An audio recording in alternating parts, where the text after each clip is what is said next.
Fala galera, tô de volta para o nosso bloco 3 aqui, falando de Simples Nacional. No último bloco estava falando sobre os anexos da Lei Complementar 123 e da importância de entender esses anexos para que você possa saber qual é o valor que vai ser recolhido pela empresa. Ou seja, conforme a atividade da empresa, você tem que saber qual é o anexo que ela se enquadra. O que quer dizer isso?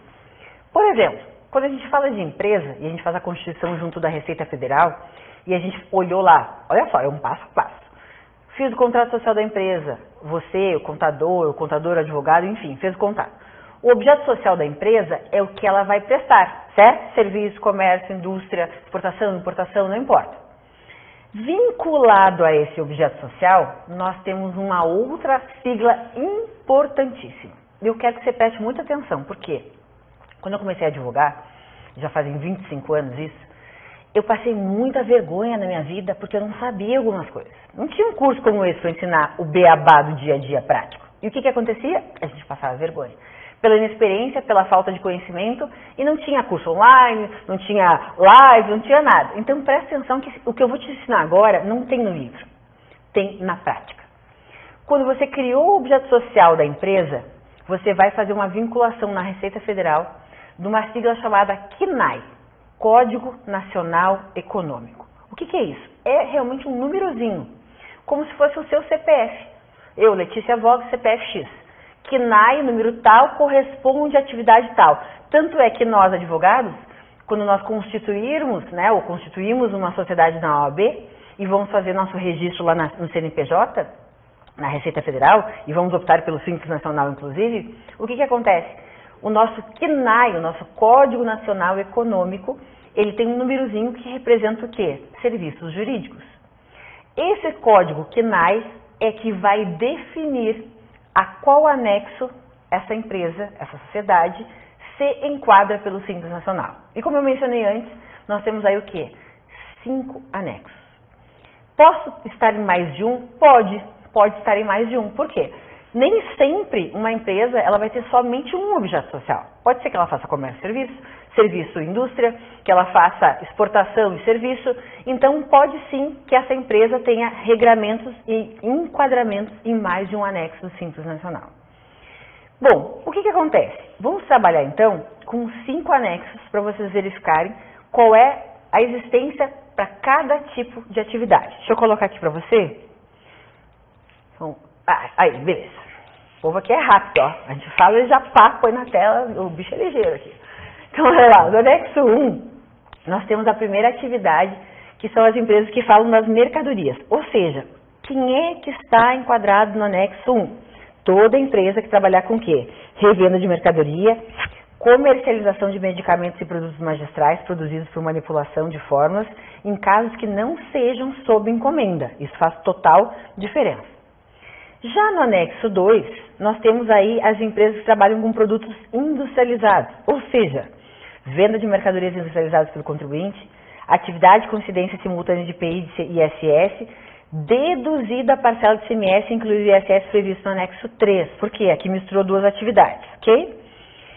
Temos aí o anexo 3, que é exclusivo de empresas prestadoras de serviço, né? E inclusive ele faz ainda um detalhamento falando de serviços vinculados à locação de bens imóveis, corretagem de imóveis, locação de bens móveis, incluindo-se o ISS, está lá no anexo 3.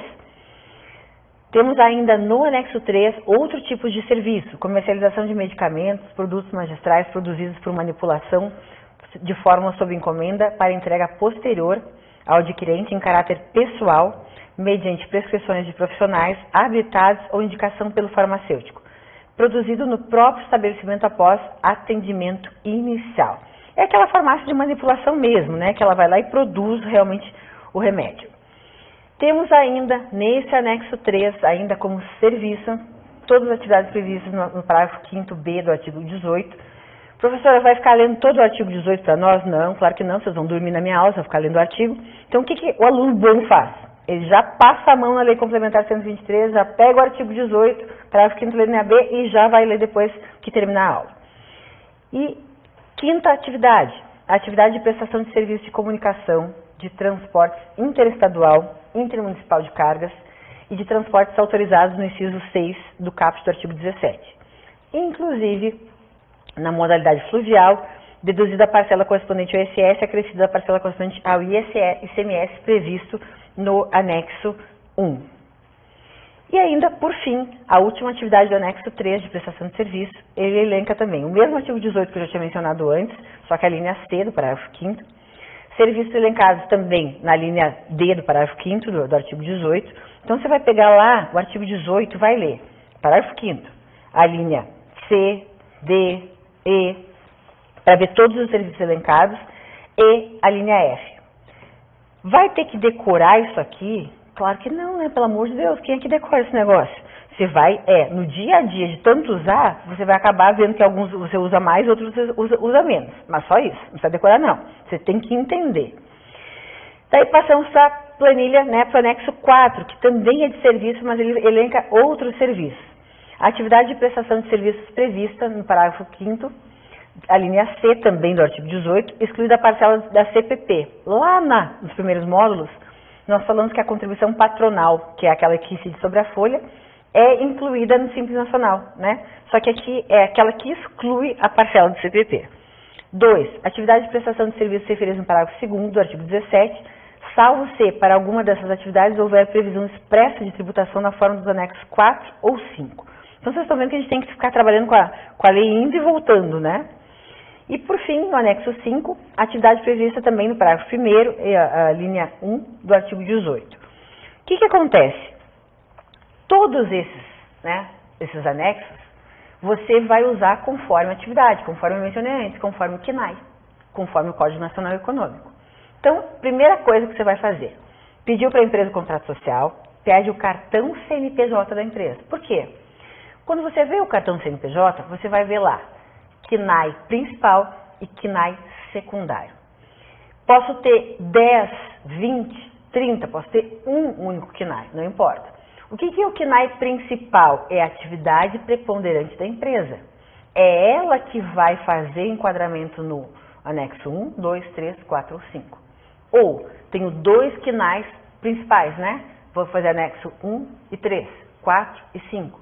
Então, assim, existem, inclusive, diversos benefícios fiscais para Simples Nacional, mas, para saber se está pagando barato ou não, de acordo com o anexo, vai ter que calcular. A gente vai ver logo aqui, em seguida, as planilhas que mostram o quê? As faixas de faturamento para cada um desses anexos. Até quanto, né, para cada anexo, qual é o percentual de alíquota incidente e quanto eu posso deduzir. Por isso que eu digo assim que Simples Nacional, ele é mais barato? Supostamente deveria ser. Por quê? No início da aula de hoje, a gente viu que o Simples Nacional, ele visa facilitar, né, desonerar a carga tributária das pequenas empresas, da micro e pequena empresa. Então, supostamente, quando você faz o enquadramento do anexo 1 ao 5, deveria ter uma tributação menor, mas nem sempre. Dependendo do ramo de atividade, dependendo se a empresa tem folha de pagamento ou não, se ela tem uma folha enorme de salários, se ela não tem, isso na hora de fazer o cálculo vai impactar diretamente na apuração. Tanto que essa questão da folha de salários, conforme o anexo, vai mudar e a gente vai chamar isso de fator R. O que é o tal do fator R? O fator R é justamente o que vai definir se, dependendo da atividade da empresa, é melhor que ela faça o pagamento e a opção pelo anexo 3 ou pelo anexo 5. Porque, conforme o custo que ela tem, o comparativo entre o que ela arrecada, o que ela tem de receita, proporcional, né, comparando o que ela gasta com a sua folha de salários, vai definir qual é o melhor anexo a ser utilizado. E isso, então, a gente chama de fator R, ok? Isso está lá no artigo 18, parágrafo 5º, a linha J da Lei Complementar 123, e que vai definir se é o anexo 5 ou se é o anexo 3. A gente até pode colocar na tela que vai ficar melhor o seguinte. Olha só, quando vocês pensarem no fator R, isso vai ter que ser feito o levantamento, né? Vai conversar com o contador da empresa, com o financeiro da empresa, com o RH da empresa, vai levantar quanto é que ela teve de receita, proporcionalmente à folha de salários. Considerando o fator R, se ela tiver um valor, né, desse cálculo entre receita e folha de salário que ela tem um comprometimento menor que 28% do valor faturado proporcional à folha, é indicado que essa empresa, ao optar pelo Simples Nacional, ela opte pelo anexo 3, tá? Agora, em contrapartida, se ao levantar o valor da receita proporcional ao que ela gasta de folha de salário e ela tiver um comprometimento maior que 28% com essa folha de salários, automaticamente a probabilidade de ser mais benéfico para ela é o anexo 5. Ou seja, se eu tenho, por exemplo, se eu tenho uma empresa que tem 100 mil ali, certo? E ela tem 30 mil de comprometimento com folha, e ela está optando pelo Simples Nacional. O que eu falei? Se eu tenho do faturamento, se eu tenho um comprometimento acima de 28%, eu já vou para anexo 5. 100 mil, 30 mil com comprometimento de folha é mais do que 28%. Então, ao que tudo indica o quê? Grosseiramente falando, que desse valor aqui, dos 100 mil, 30 mil com comprometimento, tenho 30% de comprometimento. Então, essa empresa deverá ser optante pelo Simples Nacional pelo anexo 5. E daí nós vamos trabalhar com as planilhas, onde vai demonstrar as faixas de tributação, os percentuais de alíquota e as deduções para a gente saber exatamente, né, qual é o valor que ela tem que fazer o recolhimento.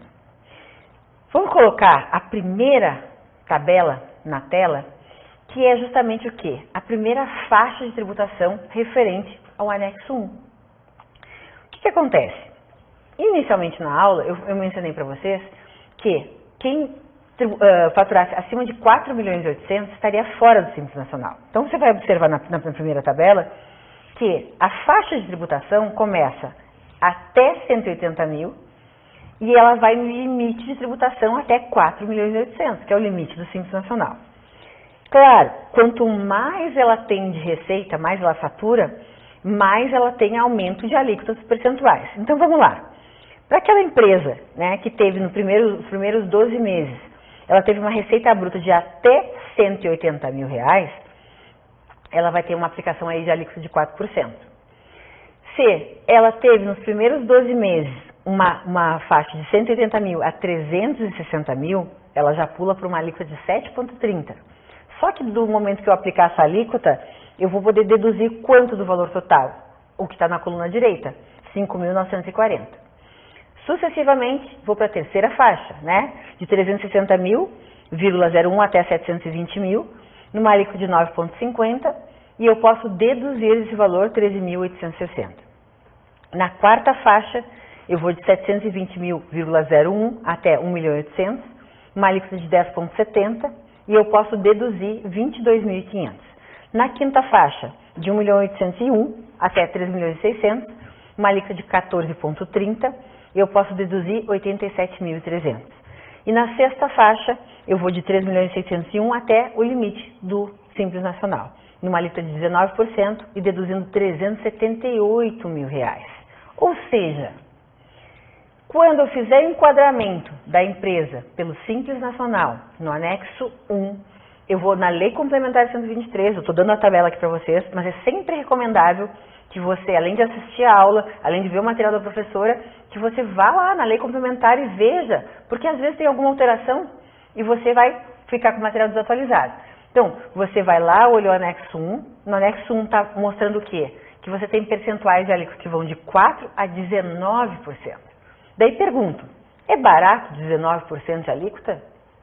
Com certeza não. Mas tenho aí uma faixa de dedução de 378 mil. Então, o barato e o caro para fins de Simples Nacional é relativo. Depende da atividade, depende da faixa de tributação, depende do quanto eu faturei nos últimos 12 meses. E tem aquela fórmula que a gente fez lá no início, né? Os 12 meses vezes a alíquota menos a dedução, é justamente o que eu estou mostrando para você aqui agora. Os 12 meses vezes essa alíquota, por exemplo, até 180 mil, vezes 4, né? Menos 0, porque não tem dedução nenhuma. Dividido de novo por quem? Dividido pelos meus 180 mil. Daí sim eu vou chegar na alíquota efetiva para poder fazer o cálculo do Simples Nacional. Ou seja, no próximo bloco a gente vai ver as outras planilhas. Só para lembrar, uma coisa é a alíquota que está no anexo, 4, 7, 9,50, 10,70 até 19. essa alíquota inicial do anexo eu utilizo para chegar na alíquota efetiva, certo? Ou seja, quando eu aplico lá aquela formulazinha que eu mostrei antes para você, certo? Então, no próximo bloco, a gente vai trabalhar com as outras planilhas, com os outros percentuais, com as outras faixas de tributação, para você ver, conforme o anexo, a variável que existe de percentuais de alíquota e a variável também de deduções, tá bom? Então, já estamos de volta com as demais planilhas do anexo da Lei Complementar 123.